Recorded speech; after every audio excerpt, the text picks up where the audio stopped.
Wow, that question did not go where I thought it was going to go. I already had my canned answer ready to go, everything. Wow, okay, that's a great one. Hi, I'm Rich Davis. I'm the writer and creator of Angel Hunter. Y'all may also know me from the World of Dracula series, Cult of Dracula, Rise of Dracula, Reign of Dracula, and Prometheus in Chains.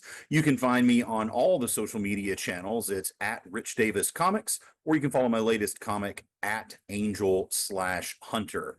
And of course, now you're watching and listening to Two Geeks Talking. Good morning, afternoon, evening, everyone. Two Geeks Talking is an entertainment industry interview show where we interview the creative people from the comic, film, TV, movie, and video game industries. And of course, I'm your host, Kurt Sasso.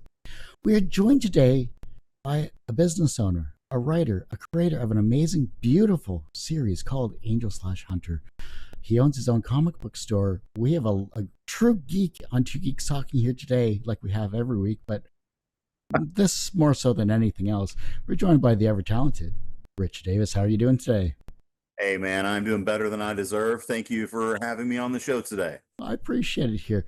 You know, for those that don't know anything about yourself as a creative person, tell us who you are and what you're bringing to Two Geeks Talking today. I am most widely known, if you guys know me at all, for the World of Dracula comic book series. My first book was Cult of Dracula, followed that up with Rise of Dracula, then Reign of Dracula, Prometheus in Chains, which is my latest take on Mary Shelley's Frankenstein set in the post-World War II atomic age. The trade paperback just hit shelves worldwide in January. You can find it in comic book stores or anywhere Simon & Schuster books are sold.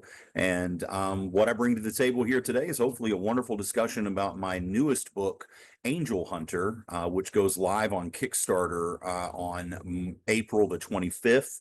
It's a seinen manga inspired story told in the American comic book style. It's an epic dark fantasy about humanity's first strides after being expelled from Eden, and humans have to claw out an existence in a world dominated by the 13 fallen angels and their army of kaiju Nephilim. So, a couple of things to talk about. One or two. No, let's dive into the origin story of Angel Hunter here, because I think this is really fascinating. Look, the artwork is extremely beautiful. We'll talk about your team. Obviously, we have to when it comes to this respect, because it blew me away just from the first pages I got to see, and I'm gushing here, but it was really incredible. I loved that here. And the script as well was really well written. I got to read that too, so that was really good. Was there a specific moment, image, or idea that just sparked this entire concept, or did it evolve over time? A little of both. It started kind of as a lark.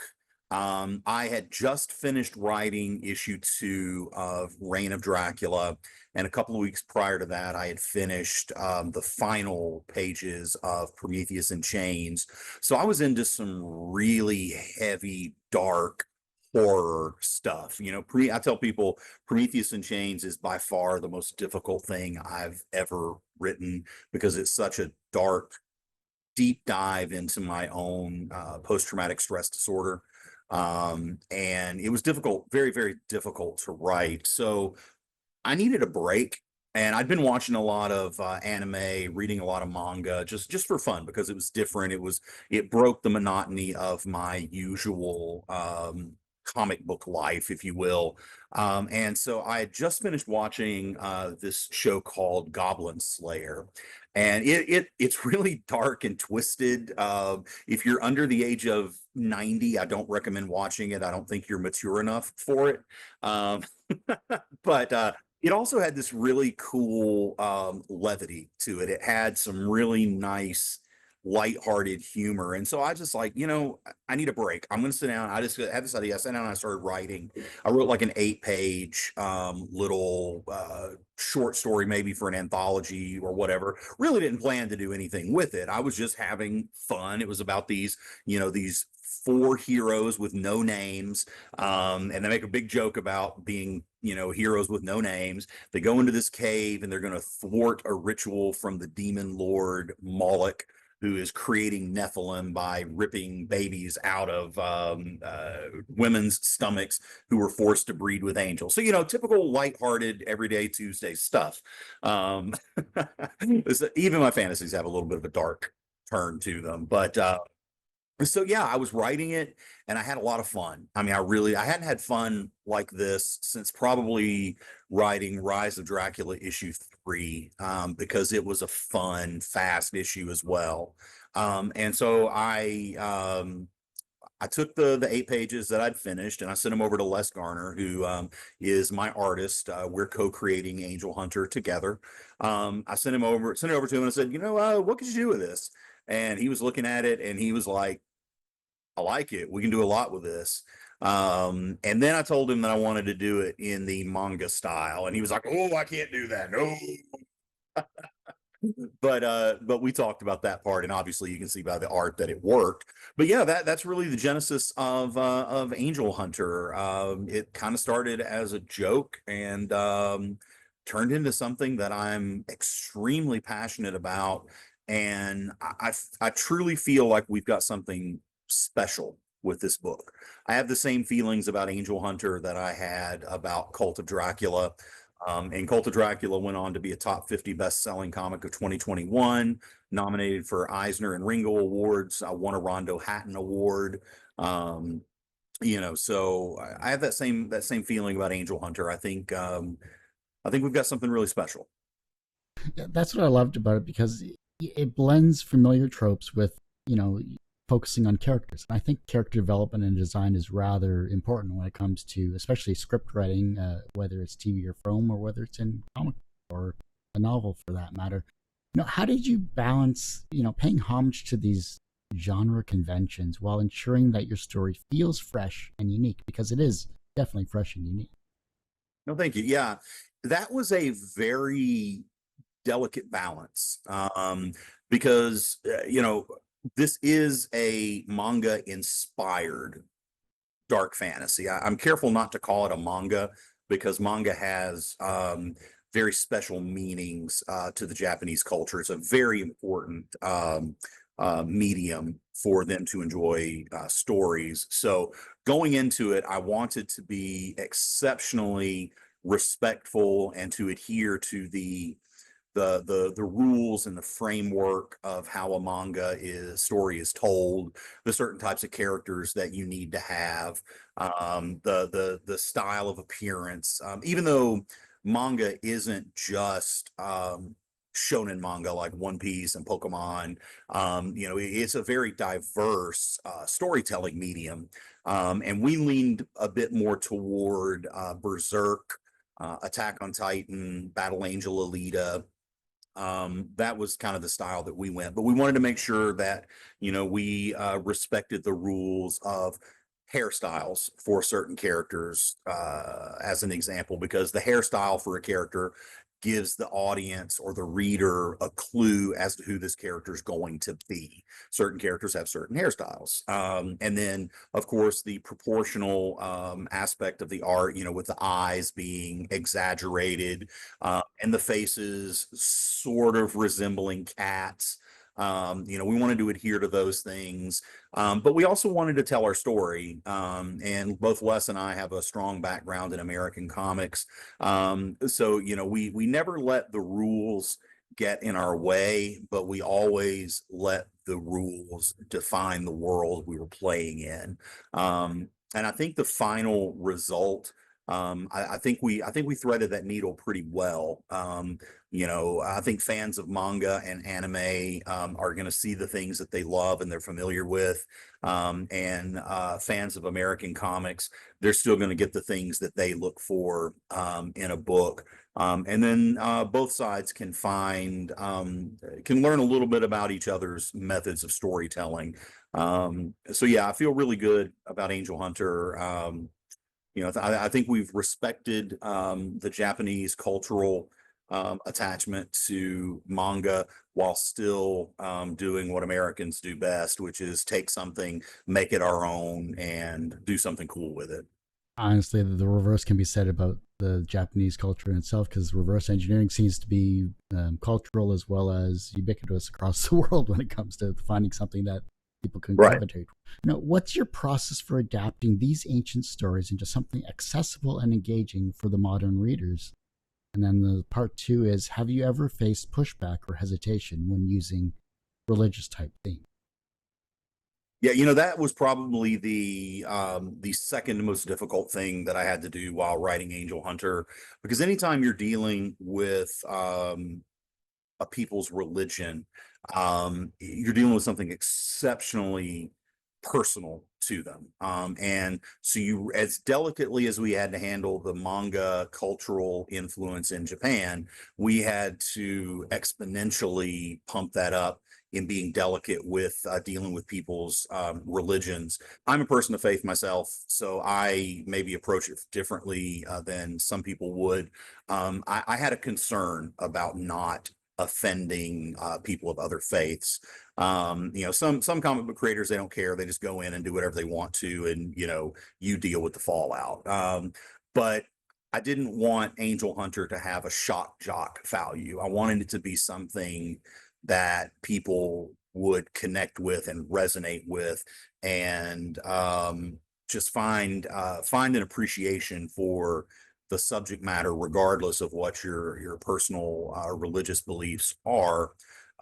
So the only way that I was able to do that is by treating all of the source material as mythology. So I treated it exactly the same way as I would treat Norse mythology or Greek mythology or Egyptian mythology.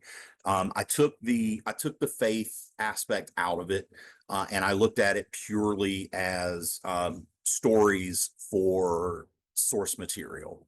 And to be 100% honest, I dealt very little with the actual Bible itself, very, very little with the Quran itself, and very, very little with the Torah.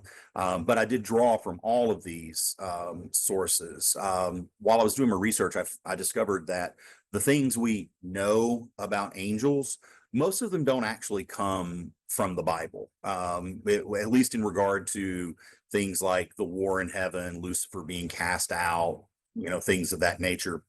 Most of that comes from the Book of Enoch and other apocryphal books. A lot of it comes from the works of Milton. There's a great deal from apocryphal books that were banned from the Torah. We pull in some Mesopotamian mythological influences and some Islamic as well, because they covered angels and the fallen angels specifically a lot more than the Bible did. From those sources are where we get the concepts of angels rebelling because they didn't want to kneel before humans who they considered mud creatures, and Lucifer and his cohorts being cast out, the Watchers observing human women and lusting after them and creating the Nephilim, the giants. None of that comes from the Bible. It all comes from the Apocrypha, a lot of it from the Book of Enoch, and a great deal again from Milton and Dante. The things we know about the different choirs of angels and the principalities of demons, those things, most of them don't come at all from the Bible. They come from apocryphal sources. So, again, treating everything like a mythology and just going where the mythology takes me. And then exploring, the fringes of the religious source materials. I think that helped me to balance the story that I wanted to tell with, again, paying respect to people's personal religious beliefs and their cultural backgrounds. Your characters are incredibly relatable, even in a dark fantasy setting that you have created here. What's your method of creating emotional depth? And do you draw from personal experiences, or do you have a specific framework for building empathy? I think whether we'll admit it or not, as creators, everything we write comes from somehow, some way, from our own personal experience. I can't say that any of my characters are directly influenced by anybody I've known in my past or currently know. They're definitely an amalgam of many people that I've met in my life.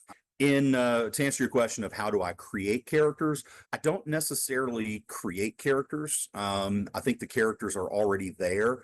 I just kind of have to chisel them out a bit. It's kind of like Michelangelo always said that he didn't sculpt anything, it was already there. He just chiseled away the excess. I'm very much a gardener when it comes to my method of storytelling, which, real quickly, there are basically two major styles of writers. There are architects who adhere to very, very strict outlines. And the benefit to that being that they're always going toward a point. So their climaxes, their big moments almost always hit.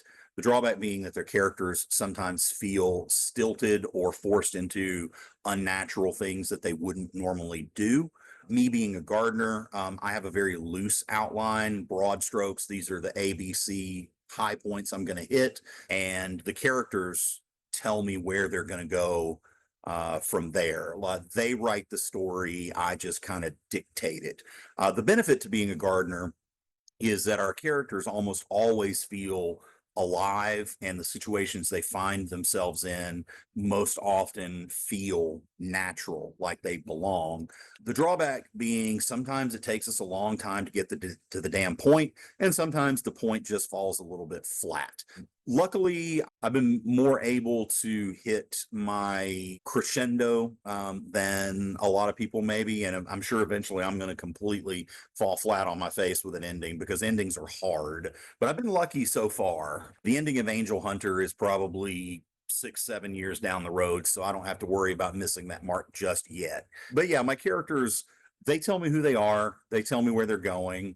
The funny story, I thought I was on a video call with Les Garner, who's the artist and co-creator of Angel Hunter. He was asking me something about, okay, well, blah blah blah is gonna, this character's here, and blah blah blah. What's gonna happen, later on? I'm like, I don't know, haven't told me.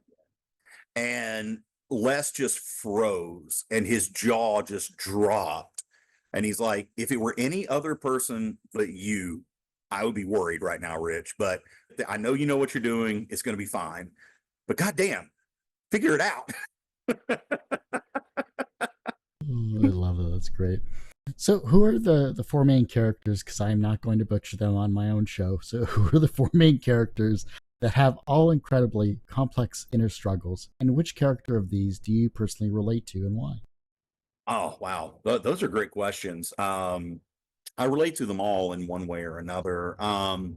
So the four primary characters, typical anime manga trope here. We have three special children who they don't know they're special. They're going to discover it, and their powers are going to grow. When we meet them, we meet Go in Dragon's Bay.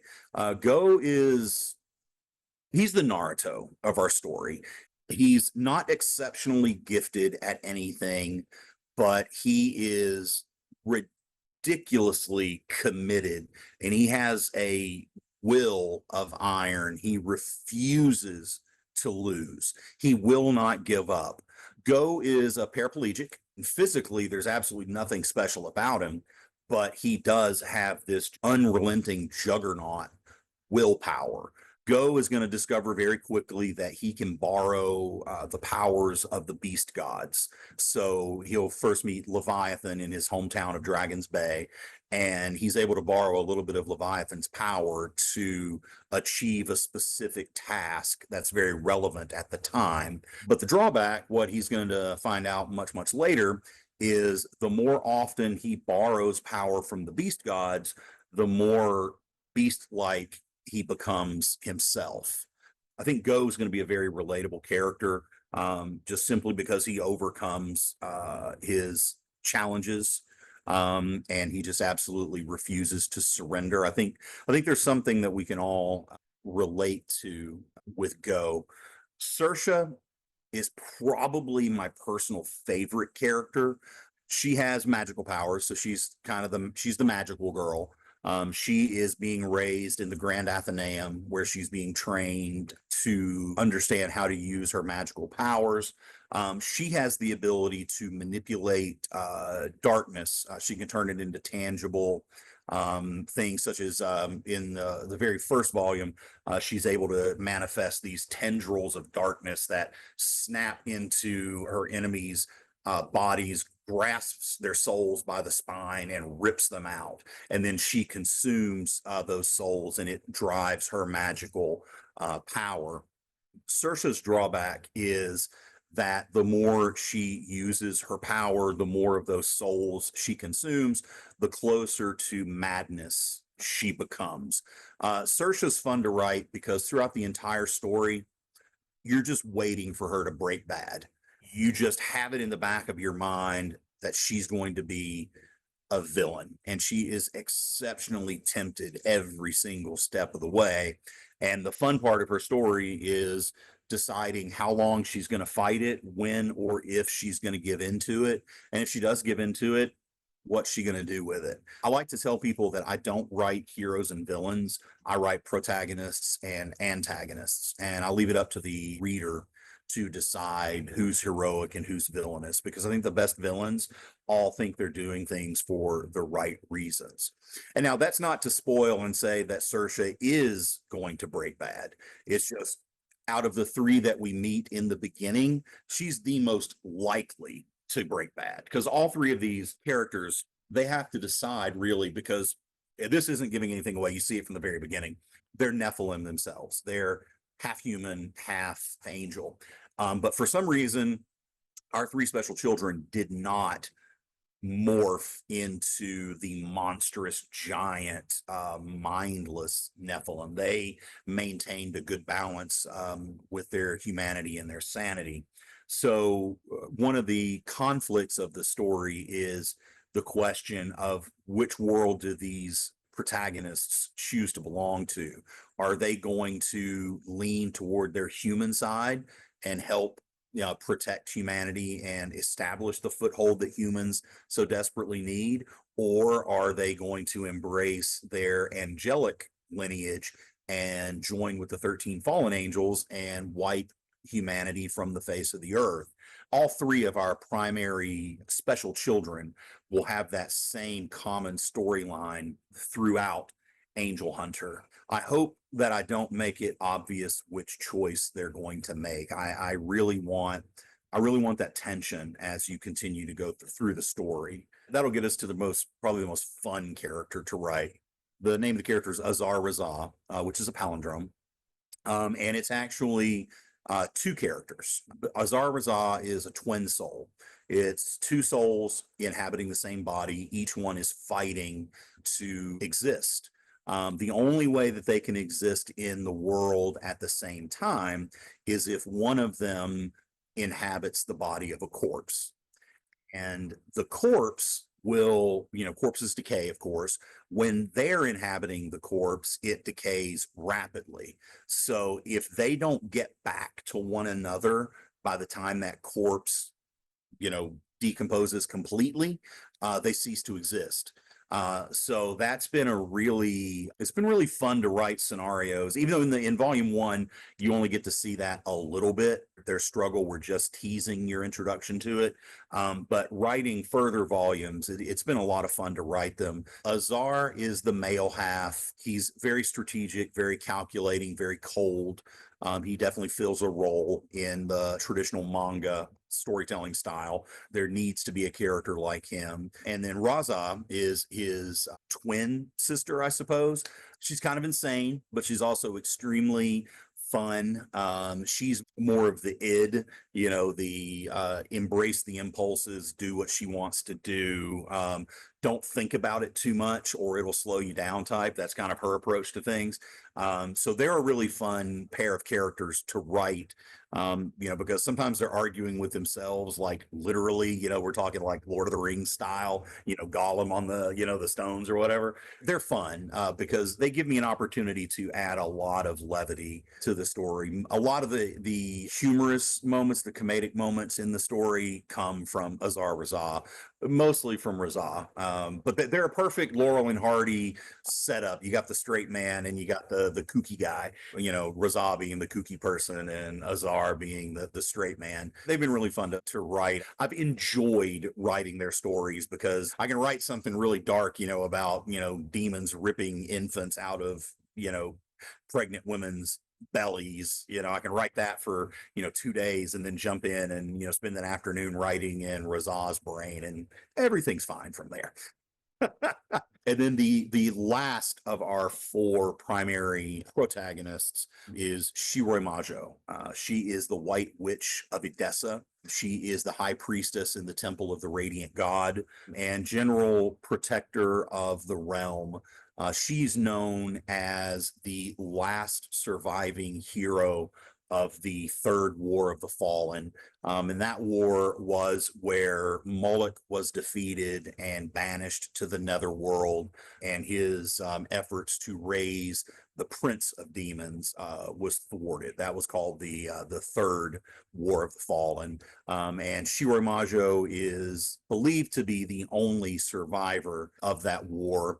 In secret, what we don't know, what's not immediately obvious, is that she is actually one of the fallen angels herself. She was one of the angels who remained neutral during the first War of the Fallen, which was the war in heaven where the angels were cast down to earth. But because she didn't take a side, she was punished for that and tossed out with those who actively rebelled. She's kind of built the persona of Shiroi Majo as a shield to protect her, and then the temple to the Radiant God in the city of Lycidia, which is the only true city in the realm of Edessa. Everything else are just teeny tiny little scattered villages and nomadic tribes, things like that. But she's kind of made that a fortress around her, to protect her both literally and figuratively, because she doesn't want the world to know yet that she's one of the fallen, because that could go very bad for her. Yeah, hers has been probably the most complex story to write, because you've got to deal with a whole lot of politics and things like that. I think all four of those characters together give us a great team of protagonists with some very interesting stories to tell. There's a lot of different roads we can go down to explore their characters in more depth.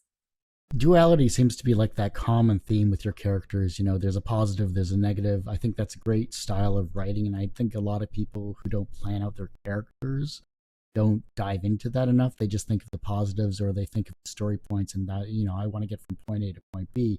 But I love the fact that you're really diving deep into the duality of not only the characters but the themes that you're going for your entire series here. What is it about that particular concept of duality that just makes you a better writer, or makes your creativity get to that next level that people could learn from? And I think it's depth, especially as we grow older. We need complex stories. When we were kids, it was enough to read a 24-page story of Wolverine punching a bad guy for 24 pages. We didn't think very far beyond it.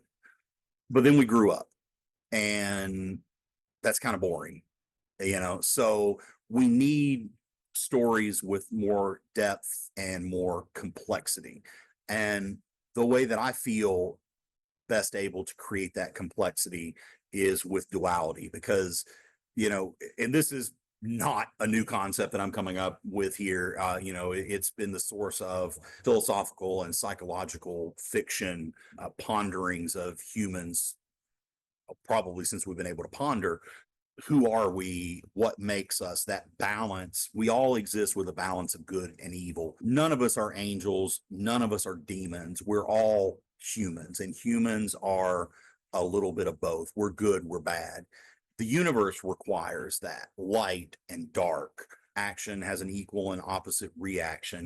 Nature is all about opposing forces coming together to create a balance that is our world. That has always resonated with me. It's always been in the back of my mind when I'm writing. Duality just flows naturally from me for some reason, and I'm able to quantify it the way that I do into creating these characters. I owe this to White Wolf and their Vampire the Masquerade game, because I played a lot of Vampire the Masquerade growing up, and a lot of Vampire the Dark Ages and Requiem and Werewolf and Mage and all of the White Wolf games. So hey, White Wolf, give me free stuff. When you're creating a character, one of the mechanisms I absolutely adore about White Wolf is you can take all these amazing flaws, and some of these flaws are almost god, or merits are almost godlike merits. They're like some superpowers. But in order to do that, you've got to balance it with an equally devastating flaw. And that helps to create some wickedly complicated characters. And I always loved playing those wickedly complicated characters. So I think that again flows right into my natural writing style. And again, I don't write heroes and villains. I write protagonists and antagonists. And if you're going to do that, they've each got to have a little good and a little bad, a little sweet, a little spicy. 10 volumes. 10 volumes is a massive amount when it comes to comics. You're definitely hitting the manga-esque style of volume level, so I appreciate that as a reader.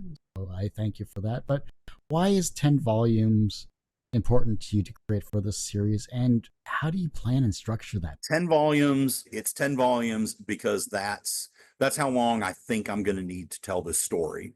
Knowing me and the way that I write and the number of sub characters we're going to meet and different plot lines that there will be to explore, 10 volumes may be underselling it by quite a span, because the story's going to go where the story goes. The characters are going to be who the characters are, and I'm going to follow them down those paths and try to record their stories as best as I can.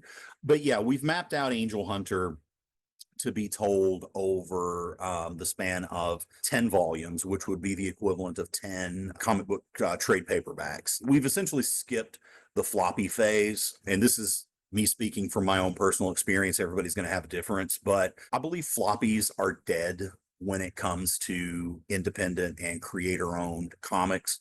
I do own a comic book store, Wonderland Comics. I own a comic book store. I've owned comic book stores since 2007. I've noticed a trend that floppy sales for independent comics are dropping and dropping and dropping. It's hard as hell to sell an indie book as a floppy.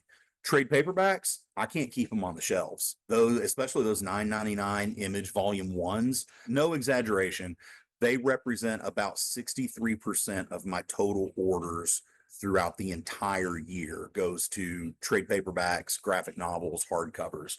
It's almost 2/3. And that's what my sales are. So when we were putting together the concept to do Angel Hunter, and I've also learned over the having, now my 4th comic book series in comic book stores everywhere, the floppy sales, they do nothing but suck away your profits, because you're paying these print costs and you're paying them for every issue.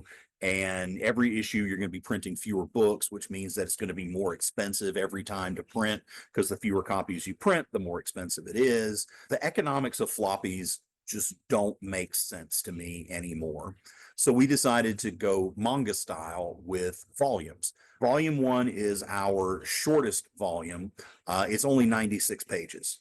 After that, all of our books will be around 120 or more story. And this is just story pages. This isn't including bonus content, things like that, just story pages. The other 9 volumes are going to come in at around 120 pages, which when it's all said and done, Angel Hunter will cover well over 1,000 story pages. I tell people in the beginning, I told all the publishers that we shopped it to, everything, this is an epic. This is not something you dabble your toes in and let's try an issue. Like, no, that's not what this is. If that's going to be what it is for you, I'm going to do it myself, and I'll be the one that profits from it. And you'll just look at me later and be like, damn, I wish I would have bitten on that.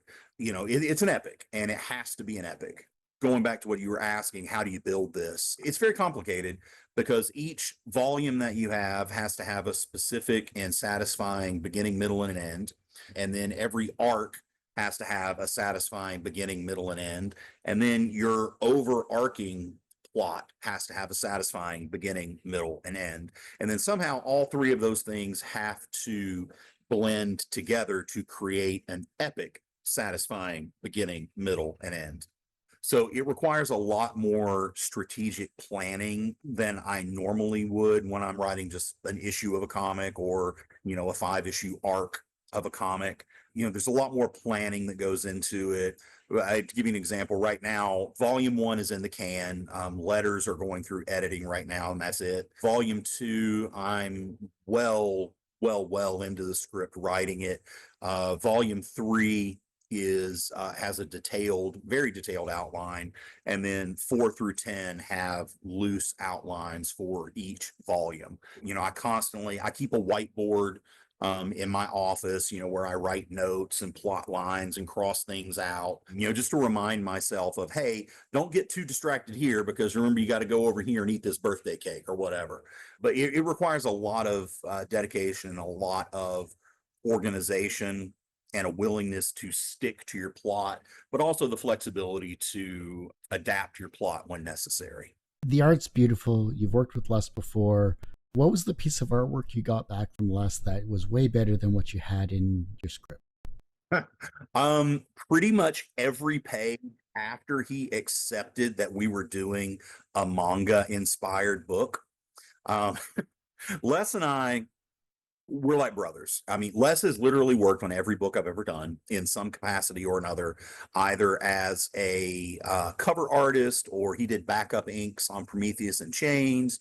Les has been involved with every book I've ever done, and we love each other, and we fight like hell. I mean, we argue and get pissed at each other all the time.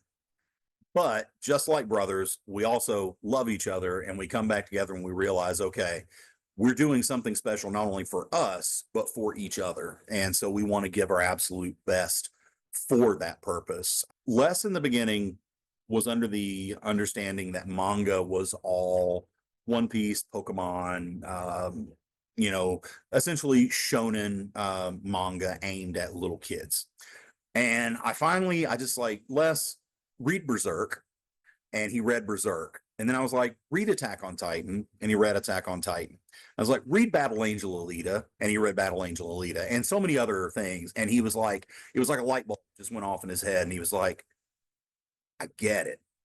I get it. And then once he got it, every single page after that just became absolute magic. I still have to hammer him sometimes about making the eyes bigger, and he argues that'll be the thing he fights me. He'll fight me beyond the grave on that. He's like, I have spent 30 years learning how to properly proportion a face, and this is wrong.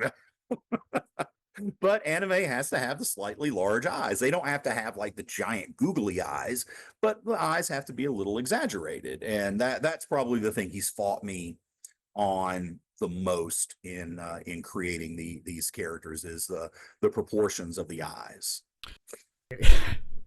This is kind of funny in my own mind, but I'll just say it out here now. Take an image like a JPEG, put googly eyes on it, send it back to him. Actually, that's a really good idea. It's like, Les, I'm just going to go through the book and just replace all of your eyes with googly eyes, and much better. And then you'll kill me. Yeah. Sorry, I broke up your creative partnership. So just dark sense of humor in my mind. Just made it so much better. Look at and everybody likes googly eyes. Oh, God. I mean, who doesn't look at googly eyes and chuckle? You have to. I mean, have you ever seen googly eyes in an alligator? It's hilarious. Oh, God. It's terrifying, but it's hilarious. Everyone has one person that inspired them on their path to where they are today. Who was that for you? Wow. Man, that seems like it should be such an easy question to answer, but it's really not. Because I've had different people who have influenced me differently, at different times in my life. I would say probably the biggest influence on who I am is my grandfather. He was a Marine, retired after 36 years and 3 wars in the Marine Corps. And growing up, to me, he was Captain America. Everything I read in the comics, I just imagined that was my grandpa doing.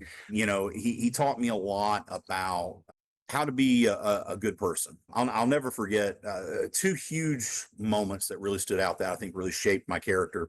And they'll probably seem completely unrelated to writing comics. But when I was a kid, I grew up in Middle Tennessee, way, way out in the sticks of Appalachia. And of course, everybody goes hunting.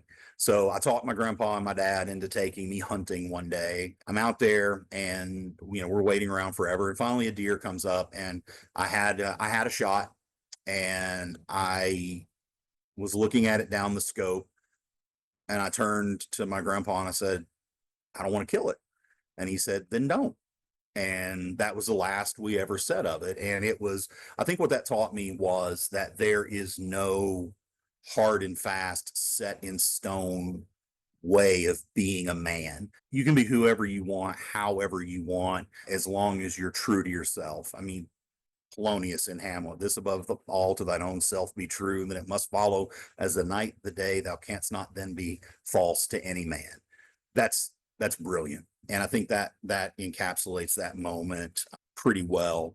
Another very influential moment from my grandpa in my life, when I was in high school and I was going to join the Marine Corps. I was going to do, follow my grandpa's footsteps. And he told me, he said, son, he always called me son. He's like, son, the Marine Corps will give you an amazing life if you want it.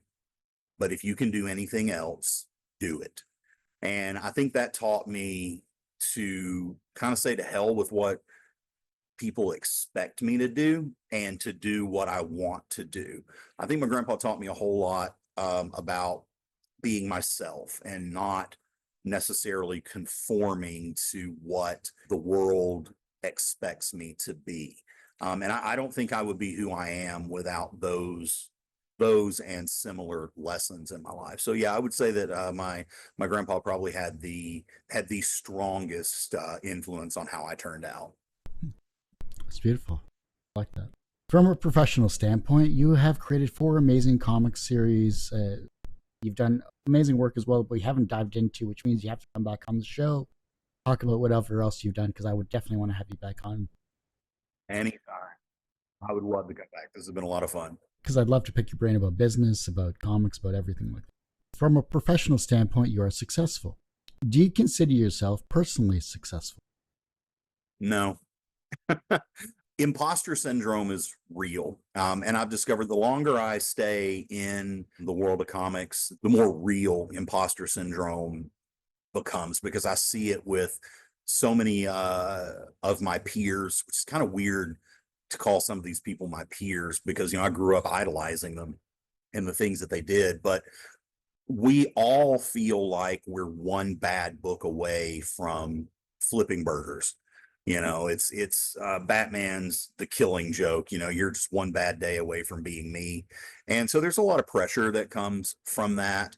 And I'm also an exceptionally driven person. So no matter what I achieve, there's always something else. There's always another mountain to climb. There's always another dragon to slay, that type of thing. So I suppose I could accept that I have been successful. I don't think I will be able to say that I've been a success until I've come to the final page, and I'm not ready to go there yet.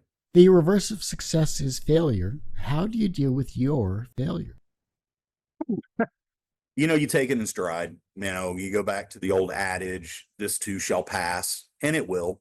So, I played baseball my whole life growing up, all the way into college. And I think that taught me a lot about how to manage failure, because it showed me that you can fail most of the time and still achieve great things. Because in baseball, if you only get out, if you only make an out 7 out of every 10 times you come up to the plate, you're in the Hall of Fame. So 7 out of 10 times that you do what you're supposed to do in the game of baseball and you fail, and you're still in the Hall of Fame. That tells you that one failure or even a stack of failures is not enough to bring you down.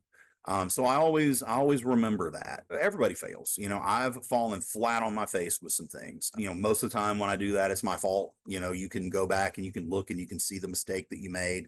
But hindsight's 20/20. You can't do anything about it. So the only thing you can do is just accept that you failed, accept that it's okay to fail, and then move on and do something different. The younger generation are looking at your work and they're becoming inspired to be creative in their own way, whether it's as a writer or maybe an owner of a comic book store. Who knows what you've inspired them down their path that you have. How can they inspire the generation that follows them? Wow, that question did not go where I thought it was going to go. I already had my canned answer ready to go, everything. Wow, okay, that's a great one. I think the number one thing that anyone can do to inspire others is to inspire yourself. Be true to who you are. Tell your story your way. And I think that will inspire people more than anything you could do cognizantly to inspire them, just by being yourself and sharing your story. I think also being kind. When I started out writing comics, I had a whole lot of people, a whole lot of pros, and I mean pros, who had no reason to even acknowledge that I existed. And they gave me a lot of their time, a lot of their advice, a lot of their expertise, and it really helped me get where I'm going. So I'm always happy to pay that forward. If somebody reaches out to me, they want advice, they want help, whatever, I will take my time and I will give it to them to help them, because that honors the people who did that for me. And so I hope those that I do it for going forward in their lives will also pay that forward to the next generation. But I really do. I firmly believe that the only way you can inspire anybody is to inspire yourself first. So tell your story, be yourself, do your thing. And then when other people want to come on and go down that road with you, just open the door, let them hop in. If your life was a comic book, what would its title be? And what would its soundtrack be? So for the title, and I actually, the funny thing is, yes, that I've actually been outlining this this as a comic book series myself. If there were a comic book series about my life, it would be called Mediocre White Guy. And it would be about a guy who just stumbles into these miraculously awesome things because he doesn't know better than not to even try. And that's kind of my story. Like when I went to college, freshman year, I'm going through the course catalog, and I'm like, I have no plan to be, like I didn't go from age 4, I'm going to be a doctor, or I'm going to blah, blah, blah, do this. I just went to college and I was going through the catalog and I was like, oh, 400 level Japanese history. That sounds awesome. Let's take that class. 3 months ago, I was in high school. Now I'm taking a 400 level Japanese history class. I don't know why, but when I decided I wanted to get into theater, I was on my way to a biology class. I got lost. I heard voices down the hall. I stumbled into the backdoor playhouse at Tennessee Tech University. They were having auditions. The stage manager was like, "Are you here to audition?" I was like, "Sure, I don't want to go to biology."